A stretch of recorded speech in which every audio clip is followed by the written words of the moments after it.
Hello, English students.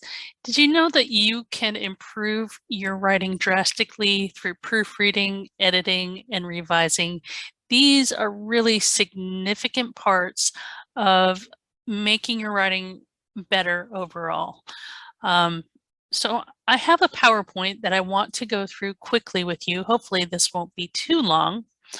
And these are just some tips and tricks to help you improve your writing through editing, proofreading, and revising. Now, students are often mistaken that editing and proofreading and revising are all kind of the same thing, but I'm going to explain the differences. So let's move on. I get my PowerPoint to work here. So here we have a cartoon that says, "We loved all the words in your manuscript, but we were wondering if you could maybe put them in a completely different order." Frequently when we are asked to edit or proofread or revise, we're suddenly finding ourselves that we kind of have to shift gears and think differently and maybe change the way that we were thinking about things. And it's usually we write our way through an understanding of the thing that we want to say. And when we go back and revise, we realize, okay, we need to put things in a different logical order and that kind of thing. And when we look with fresh eyes, we also hopefully see sometimes the very often silly mistakes that we've made with spelling, that sometimes spell check doesn't catch everything. And punctuation and grammar, we just kind of gloss over them because that's just how the human brain works. When we're so close to our piece of work, we know what it is that we're trying to say, and so when we revise and we read through our material, we often just kind of skip over it. We're not reading as closely as if we were looking at, say, a classmate's work, right? So it's important to come back to your work with fresh eyes so that you can revise or re-see how things are and hopefully catch some of the mistakes that you've made. So what happens when you don't proofread? Well, I think this is a perfect example.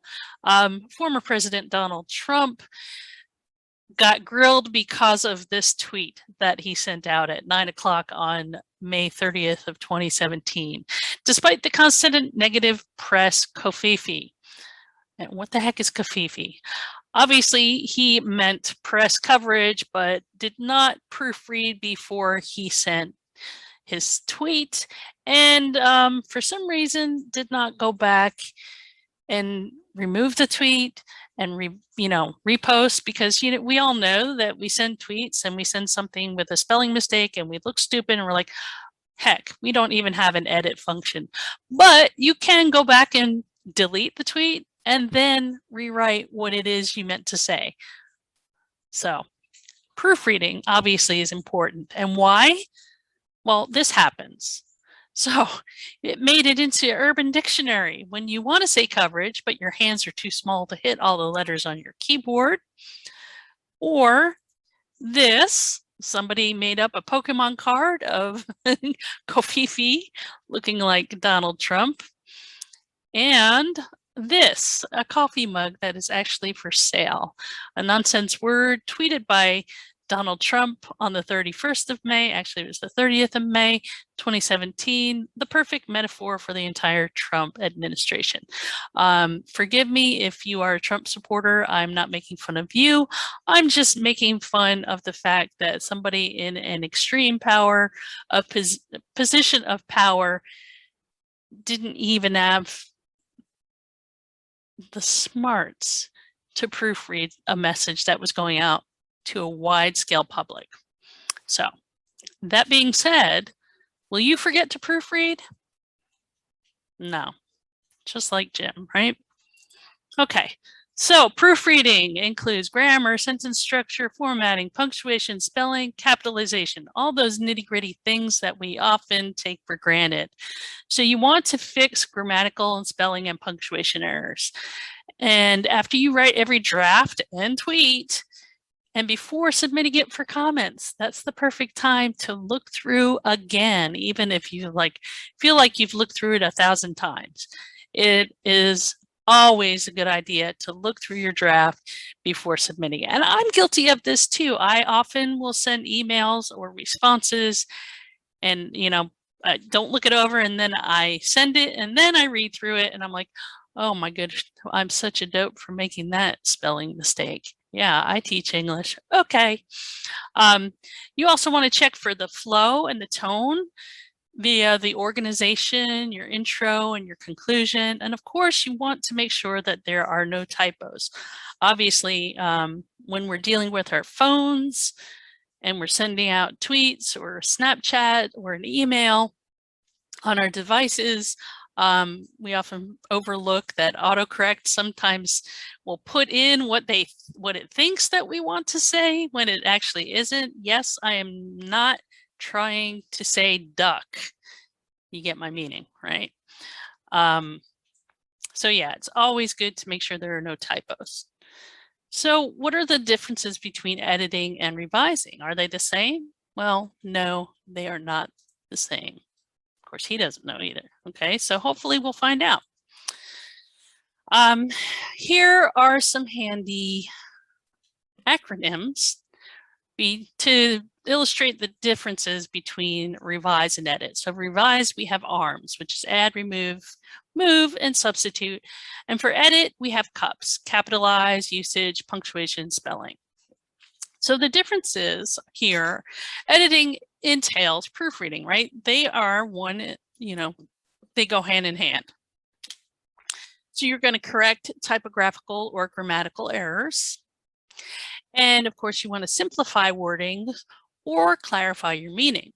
Whereas on the other side, revising, you're going to make substantive changes. That means you're going to take big portions of your text and either completely remove them or move them to a different part of your paper. There may be sentences that don't make sense that you have to revise so that they really are reflecting what it is you're trying to say, the message that you're trying to get across. So yeah, reorder your paragraphs, delete sections, rewrite sections. Of course, this type of large-scale revision is a lot easier when you are composing electronically as opposed to handwriting your work. I know that in the past, I've had many students who prefer to draft their essays and assignments by handwriting. That's fine. That's very old school, and those students are not old by any means.